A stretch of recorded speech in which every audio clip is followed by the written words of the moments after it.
Hello everyone, welcome to the N S K learner. I am Rupesh. आणि तुम्हाला जसं की माहीत आहे की आपण CTET एक्झाम जी की सप्टेंबर होत आहे त्याच्याबद्दल अत्यंत महत्त्वाचे टॉपिक तुमच्यासाठी घेऊन येत आहोत, जे की परीक्षेच्या दृष्टिकोनातून महत्त्वाचे आहे आणि एक्झाम रिलेटेड टॉपिकच तुमच्यासाठी घेऊन येत आहोत. तसाच आज आपण एक लर्निंग हा टॉपिक घेऊन आलेलो आहोत. लर्निंग म्हणजे शिकणे, हिंदीमध्ये त्याला अधिगम असे म्हणतात. हा टॉपिक तुमच्या परीक्षेच्या दृष्टिकोनातून अत्यंत महत्त्वाचा आहे.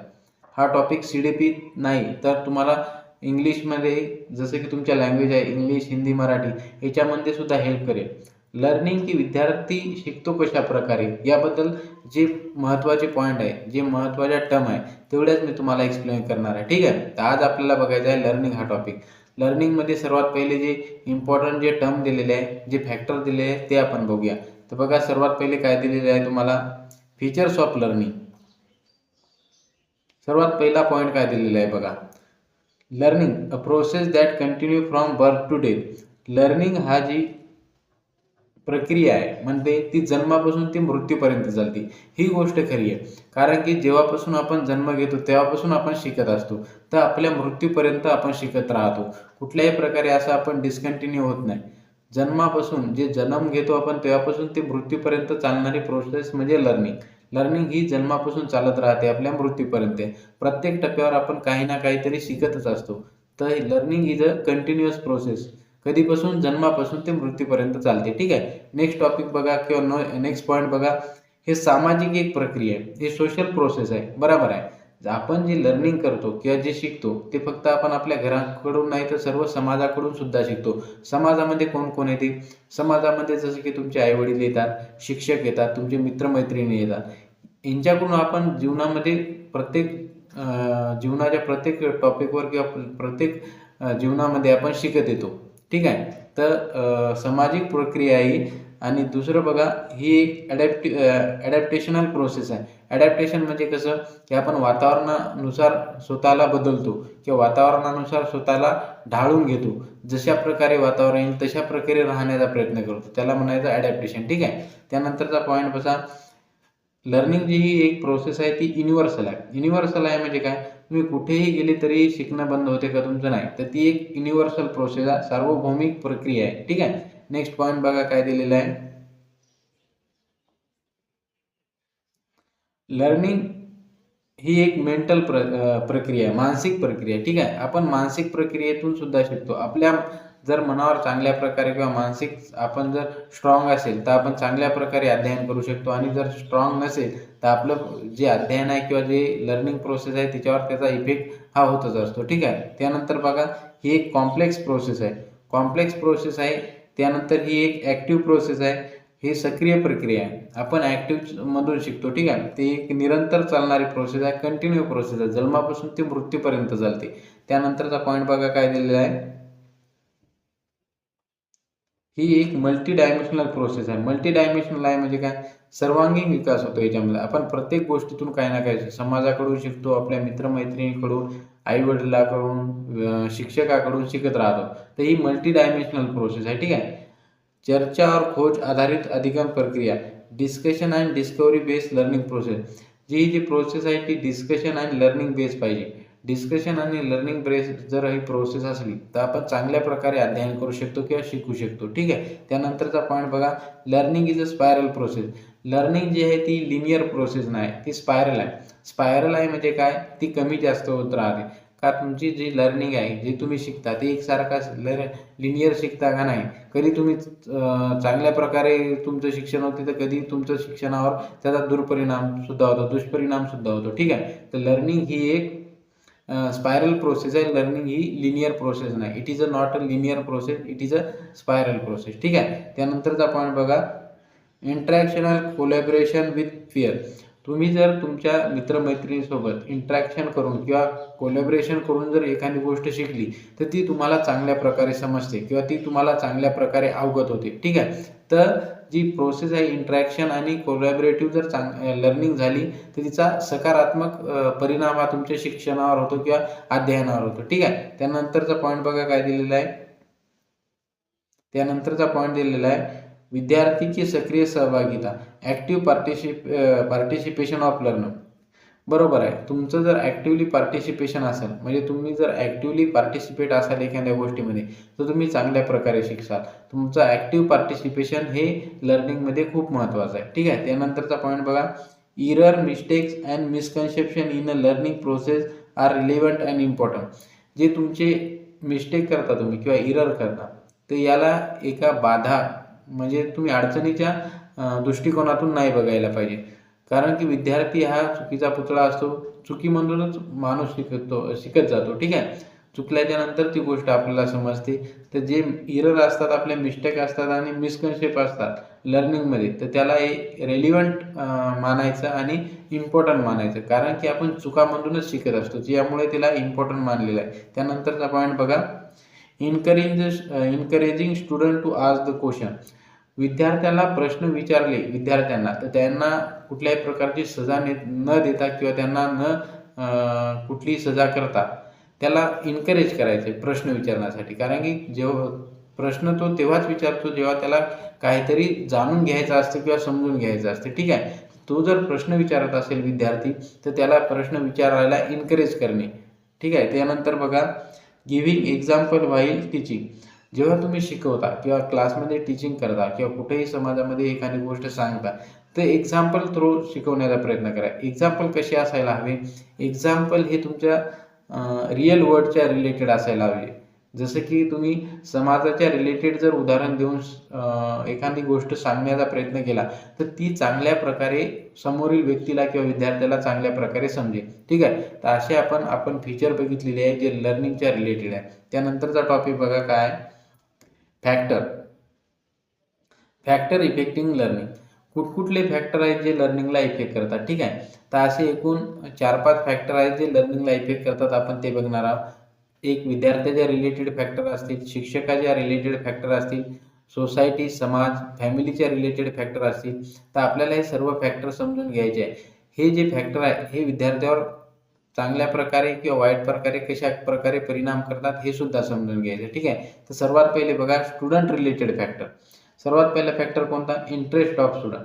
जर विद्यार्थ्याचा जर कुठलीही गोष्ट अध्ययन करताना किंवा ती समजून घेताना किंवा शिकण्यामध्ये जर इंटरेस्ट असेल, तरच तो व्यक्ती शिकेल, नाहीतर तो शिकणार नाही. त्याचा जर त्या गोष्टीमध्ये इंटरेस्ट नसेल, तुम्ही त्याला कुठल्याही प्रकारे किंवा कशाही प्रकारे सांगण्याचा प्रयत्न केला, तर तो कुठल्याही प्रकारे समजून घेण्याच्या मनस्थितीमध्ये नसतो. तर विद्यार्थ्याचा इंटरेस्ट जर चांगला असेल, तर त्याचा लर्निंगवर चांगल्या प्रकारे प्रभाव पडेल आणि जर इंटरेस्ट नसेल विद्यार्थ्याचा शिकण्यामध्ये, तर त्या गोष्टीचा त्या लर्निंगवर दुष्परिणाम होणार. ठीक आहे. नेक्स्ट फॅक्टर कुठला आहे? Maturity of student. विद्यार्थ्याची जी मॅच्युरिटी असते किंवा परिपक्वता असते, ती सुद्धा शिकण्यावर परिणाम करते, लर्निंगवर इफेक्ट करते. जर मॅच्युरिटी जर चांगल्या प्रकारे असेल तर चांगला परिणाम होणार. मॅच्युरिटी जर कमी असेल तर हा परिणाम तेवढा चांगल्या प्रकारे होणार नाही. ठीक आहे. त्यानंतरचा बघा, फिजिकल डेव्हलपमेंट ऑफ स्टुडंट. ही गोष्ट सुद्धा टीचिंगला इफेक्ट करते. फिजिकल डेव्हलपमेंट जर तुमचं चांगल्या प्रकारे झालेलं असेल, तर तुम्हाला लर्निंग करताना चांगल्या प्रकारे अध्ययन करण्यात मदत होणार. आणि तुमचं जर फिजिकल डेव्हलपमेंट जर हे चांगलं झालेलं नसेल, तुमचं जे शारीरिक विकास जर चांगला झाला नसेल, तर तुमचा त्या लर्निंगवर नक्कीच परिणाम होणार. जसं की डिसेबल पर्सन असतात, त्यांना लर्निंगमध्ये अनेक अडचणी निर्माण होतात. ठीक आहे. तर तुमचं जर फिजिकल डेव्हलपमेंट हे चांगल्या प्रकारे झाला असेल, तुमचं मेंटल डेव्हलपमेंट चांगल्या प्रकारे झाला असेल, तर त्याचा हा अध्ययनावर किंवा लर्निंगवर हा नक्कीच इफेक्ट होणार. त्यानंतरचं बघा, मेंटल डेव्हलपमेंट. ठीक आहे. मोटिवेशन. तुमची जी प्रेरणा असते, मोटिवेशनसुद्धा तुमच्या लर्निंगवर इफेक्ट करते. तुमची मोटिवेशन जर चांगली असेल, तुम्ही जर मोटिवेट राहाल, तर तुम्ही शिकण्यामध्ये रस घ्याल, तुमची अभिरुची वाढेल, तुमचं कॉन्सन्ट्रेशन त्या शिकण्यामध्ये वाढेल. एखादी प्रेरणा असेल किंवा तुमच्यामध्ये प्रेरणा असेल शिकण्याची किंवा मोटिवेशन असेल, तरच ती गोष्ट शिकण्यामध्ये तुमचा इंटरेस्ट वाढेल. ठीक आहे. तर मोटिवेशन असणं हा सुद्धा एक इफेक्ट करतो लर्निंगवर. त्यानंतरचा पॉईंट बघा काय दिलेला आहे, इमोशन. तुमचं जे इमोशन असते, इमोशनसुद्धा लर्निंगवर परिणाम करते. जर तुम्ही इमोशनली जर असाल, तर चांगल्या प्रकारे परिणाम करेल.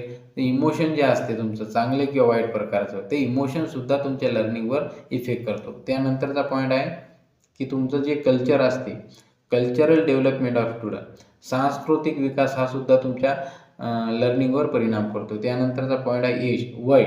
तुमचं वय, वयानुसार व्यक्ती शिकतो. छोट्या वयातील मुलं जे कॉम्प्लेक्स कन्सेप्ट असतात ते समजण्यात त्यांना थोडी अडचण जाते. पण तुम्ही जर तुमचे वय जर मोठं असेल तर ते तुम्ही चांगल्या प्रकारे समजू शकाल. तर वयसुद्धा लर्निंगवर इफेक्ट करतो. ठीक आहे. त्यानंतरचं बोरडम अँड लेझीनेस, तुमचा जो आळशीपणा आहे तो सुद्धा लर्निंगवर इफेक्ट करतो. तुम्ही जर आळशी असाल तर तुमचा आळशीपणा आणि बोरणे म्हणजे तुमचा कंटाळवाणापणा हा सुद्धा लर्निंगला इफेक्ट करतो. कॉन्सन्ट्रेशन ऑफ स्टुडंट, तुमचं जे कॉन्सन्ट्रेशन असते हे सुद्धा लर्निंगवर इफेक्ट करते. कॉन्सन्ट्रेशन कशा प्रकारे लर्निंगला इफेक्ट करते? जर तुम्ही एखादी गोष्ट शिकताना, जर एखादा कन्सेप्ट अध्ययन करताना जर तुम्ही कॉन्सन्ट्रेशन करून जर अध्ययन केलं तर तो घटक तुम्हाला चांगल्या प्रकारे अवगत होईल किंवा समजेल. पण तुमचं कॉन्सन्ट्रेशन जर त्याच्याकडे नसेल तर तुमचे काही ना काही कन्सेप्ट मिस होणार. त्यामुळे तुम्हाला ती गोष्ट भविष्यात समजण्यासाठी अडथळे निर्माण होणार किंवा समजण्यावर तुमचा परिणाम होणार. तर कॉन्सन्ट्रेशनसुद्धा जे विद्यार्थ्याचं आहे ते लर्निंगवर इफेक्ट करते. तर अशा प्रकारे आपण एकूण 10 पॉईंट बघितले जे स्टुडंटच्या रिलेटेड आहेत, जे लर्निंगवर इफेक्ट करतात. ठीक आहे. आता आपल्याला बघायचं आहे की टीचरच्या रिलेटेड कोणते फॅक्टर आहेत जे लर्निंगला प्रभावित करतात किंवा इफेक्ट करतात. ठीक आहे. तर सर्वात पहिला बघा कुठला दिला आहे. सर्वात पहिला फॅक्टर दिलेला आहे सब्जेक्टचं नॉलेज, विषयाचं ज्ञान असणे.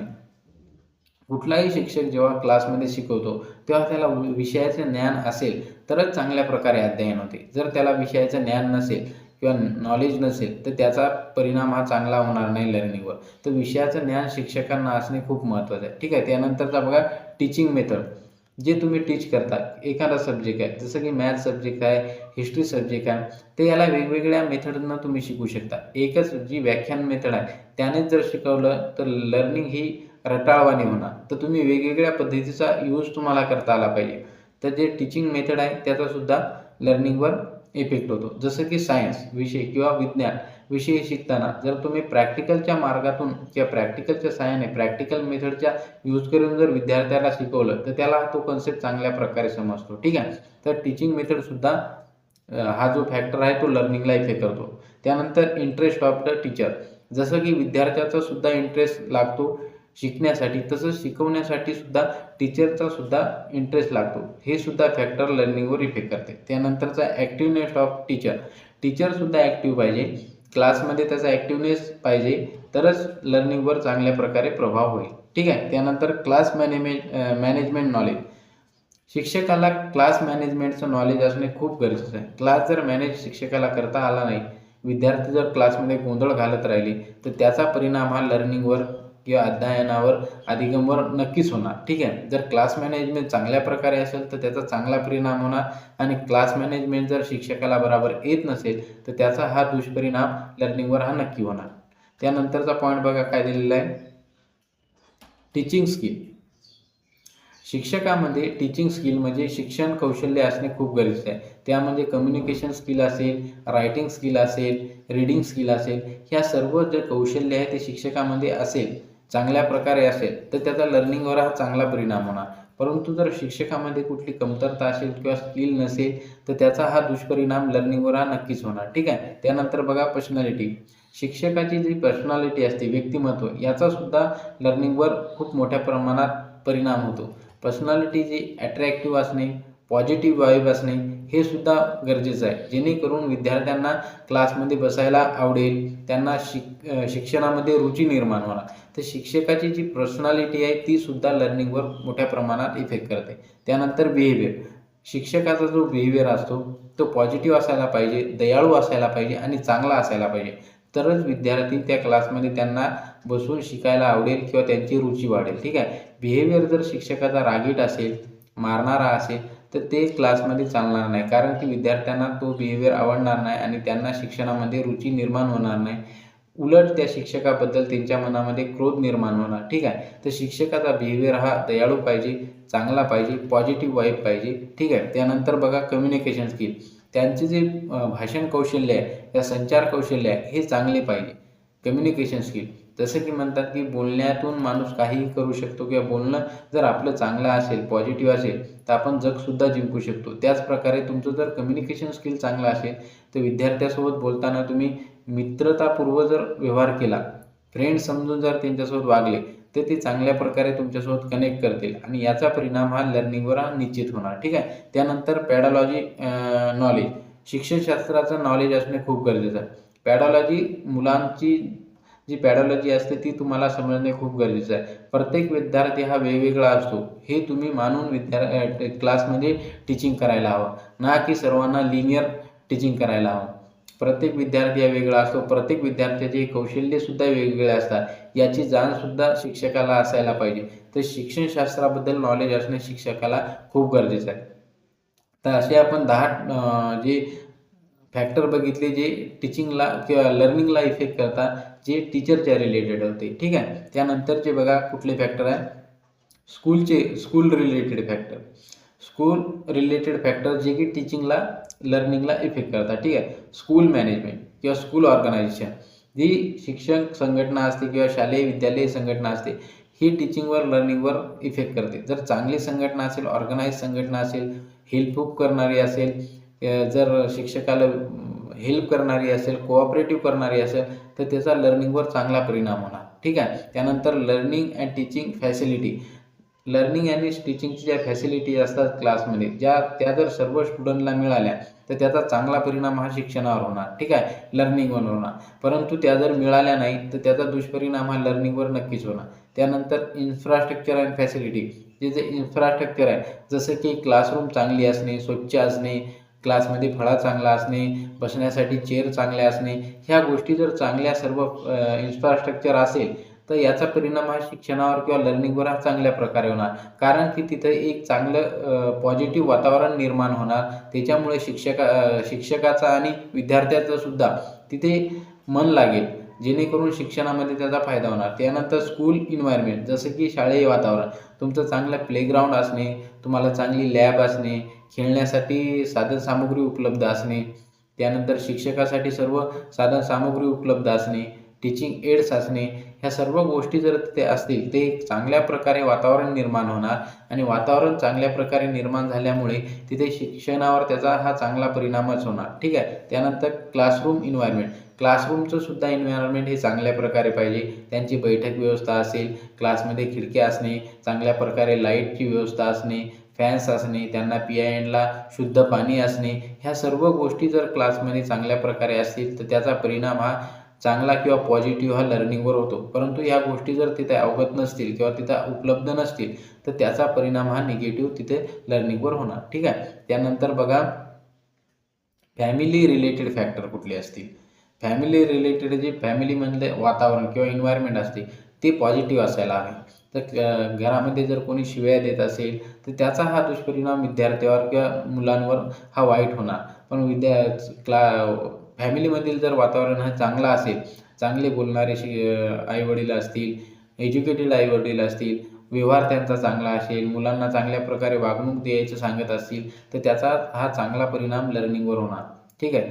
जसं की म्हणतात की प्रायमरी जी आहे तुमची एजन्सी सोसायटीची ती तुमची फॅमिलीच असते. ठीक आहे. तर फॅमिलीतून सर्वात पहिले तुम्ही शिकायला म्हणजे लर्निंग करता. तर फॅमिलीमध्ये जर चांगल्या प्रकारे तुम्हाला वातावरण मिळाले, चांगल्या प्रकारे तुम्हाला संस्कार मिळाले तर तुमची लर्निंग ही भविष्यातसुद्धा चांगल्या प्रकारे होणार. ठीक आहे. त्यानंतरचा पॉईंट बघा, पॅरेंट इन्व्हॉल्वमेंट अँड सपोर्ट. जे तुमचे आईवडील आहे त्यांचं तुमचा इन्व्हॉल्वमेंट शिक्षणमध्ये किंवा लर्निंगमध्ये असायला हवं.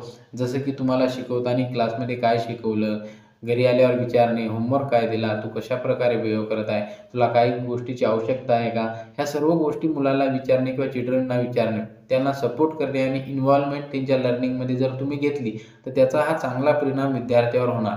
कारण की विद्यार्थ्याला वाटेल की माझ्या आईवडिलाचं सुद्धा माझ्यावर लक्ष आहे, मी चांगल्या प्रकारे शिकायला पाहिजे. ठीक आहे. तर तुमचं इन्व्हॉल्वमेंट आणि विद्यार्थ्यांना सपोर्ट हा सुद्धा पॉझिटिव्ह इफेक्ट करतो लर्निंगवर. जर तुमचं इन्व्हॉल्वमेंट नसेल, तुमचं सपोर्ट नसेल, तुमचं मुलाकडे कुठल्याही प्रकारे लक्ष नसेल तर त्याचा हा बॅड इफेक्ट लर्निंगवर होणार. ठीक आहे. त्यानंतर बघा सोशो इकॉनॉमिकल स्टेटस, सामाजिक आर्थिक स्थिती, याचा सुद्धा तुमच्या लर्निंगवर हा इफेक्ट होतो. त्यानंतर फॅसिलिटी घरामध्ये ज्या उपलब्ध असतील त्या जर चांगल्या प्रकारे त्याला मिळाली तर चांगल्या प्रकारे त्याचा लर्निंगवर इफेक्ट होणार. ठीक आहे. त्यानंतर बघा, त्यानंतर काय दिलेलं आहे, असे जे 4 फॅक्टर आहेत, student related, teacher related, school related आणि फॅमिली रिलेटेड, आपण हे सर्व फॅक्टर बघितले जे लर्निंगला इफेक्ट करतात. आता काही जे पॉईंट आहेत इम्पॉर्टंट जे लर्निंगच्या रिलेटेड आहे ते मी तुम्हाला सांगणार आहे, जे पेपरच्या दृष्टीने अत्यंत महत्त्वाचे आहे. हे एक एक पॉईंट तुम्ही चांगल्या प्रकारे समजून घ्या. सर्वात पहिला पॉईंट बघा काय आहे, कोऑपरेटिव्ह लर्निंग. तुमची जी लर्निंग आहे ही शिकण्याची जी प्रोसेस आहे ही कोऑपरेटिव्ह असायला पाहिजे. कोऑपरेटिव्ह का असायला पाहिजे? जर तुम्ही पेअरमध्ये ग्रुपमध्ये जर एखादी गोष्ट शिकली किंवा एकमेकाला सहाय्य करून जर एखादी गोष्ट शिकली किंवा तिचं अध्ययन केलं तर ती गोष्ट तुम्हाला चांगल्या प्रकारे समजण्यात मदत होते. जसं की एखादा प्रोजेक्ट आहे ते तुम्हाला ग्रुपमध्ये दिला जातो. त्याचा अर्थ हे होतं की एकमेकाची तुम्ही सलाह मशालत करून किंवा एकमेकाशी कोऑपरेटिव्ह करून जर तुम्ही शिकलं तर जी गोष्ट तुम्हाला माहीत नाही ती दुसऱ्याला माहीत असते. जी तुम्हाला माहीत आहे ती त्याला माहीत नसते. तुम्ही एकमेकांना विचाराचं देवाणघेवाण करता. त्याच्यातून तुम्ही शिकता. त्याच्यातून तुमचं चांगल्या प्रकारे अध्ययन होते. तर कोऑपरेटिव्ह लर्निंग ही चांगली असते. ठीक आहे. Meaningful learning. तुम्ही जी एखादी गोष्ट शिकता तर त्याचं काहीतरी मीनिंग असायला पाहिजे. त्याचं काहीतरी तुम्हाला आउटपुट मिळायला पाहिजे. तुम्ही असंच कुठलीही गोष्ट शिकत नाही. जसं की तुम्ही आता CTETचं लर्निंग करत आहे किंवा अध्ययन करत आहे. तर याचा काहीतरी तुमच्याकडे मोटिव्ह आहे, एक गोल आहे. तुम्ही मीनिंगफुल शिकत आहे. ठीक आहे. त्यानंतर बघा एन्करेज द स्टुडंट. तुम्ही विद्यार्थ्याला डिस्करेज करायचं नाही. कुठलीही गोष्ट करण्यासाठी विद्यार्थ्याला एन्करेज करायचं, लर्निंगसाठी एन्करेज करायचं. कुठलीही नवीन गोष्ट किंवा संकल्पना शिकत असेल विद्यार्थी तर त्याला एन्करेज करण्याचं काम हे विद्यार्थ्याला करायचं. ठीक आहे. डिस्करेज करायचं नाही, एन्करेज करायचं. ठीक आहे. Learning by doing. तुम्ही जी ही लर्निंग करता ही लर्निंग बाय डुईंगच्या जी न्यू एज्युकेशन पॉलिसी आहे 2020 त्यांनी सुद्धा सांगितलेलं आहे की त्यांनी सुझाव दिलेला आहे की लर्निंग जी आहे ती लर्निंग बाय डुईंग म्हणजे करून शिका. याच्यातून करण्यातून शिका म्हणजे प्रॅक्टिकल करून शिका. तुम्ही करून शिका. करून जर शिकले तर ती गोष्ट तुमच्या चांगल्या प्रकारे समजेल तुम्हाला आणि स्मरणात चांगल्या प्रकारे राहील. ठीक आहे. Self directed learning. Self directed learning असायला हवी.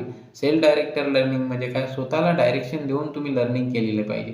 तुम्हाला समजायला पाहिजे कुठली गोष्ट खरी आहे, कुठली गोष्ट खोटी आहे, कुठली गोष्ट मी करायला पाहिजे, कुठली गोष्ट नाही करायला पाहिजे. ठीक आहे. तर सेल्फ डायरेक्टेड लर्निंगसुद्धा असायला हवी. त्यानंतर बघा सेल्फ रेग्युलेटेड लर्निंगसुद्धा असायला. लर्निंग जी आहे ती फ्लेक्झिबल असायला पाहिजे, रिजिड नसायला पाहिजे. फ्लेक्झिबल म्हणजे कशी मोडिफाय असली पाहिजे. कुठलीही गोष्ट ही रिजिड असली तर तिचा हे दुष्परिणाम होतो. फ्लेक्झिबल असेल तर मोडिफाय होत असेल तर तिचा चांगला परिणाम होतो. तर लर्निंग कशी असायला पाहिजे? फ्लेक्झिबल. ठीक आहे. Use multi sensory strategy. तुमची जे सेन्स आहे त्याचा मल्टी सेन्सरी स्ट्रॅटर्जीचा यूजसुद्धा लर्निंगमध्ये व्हायला पाहिजे. Breaking down task into smaller part. जे तुमचे जे टास्क असतात किंवा लर्निंगचे जे टास्क असतात ते स्मॉल पार्टमध्ये ब्रेक करून जर विद्यार्थ्यांना शिकवले तर चांगल्या प्रकारे समजेल.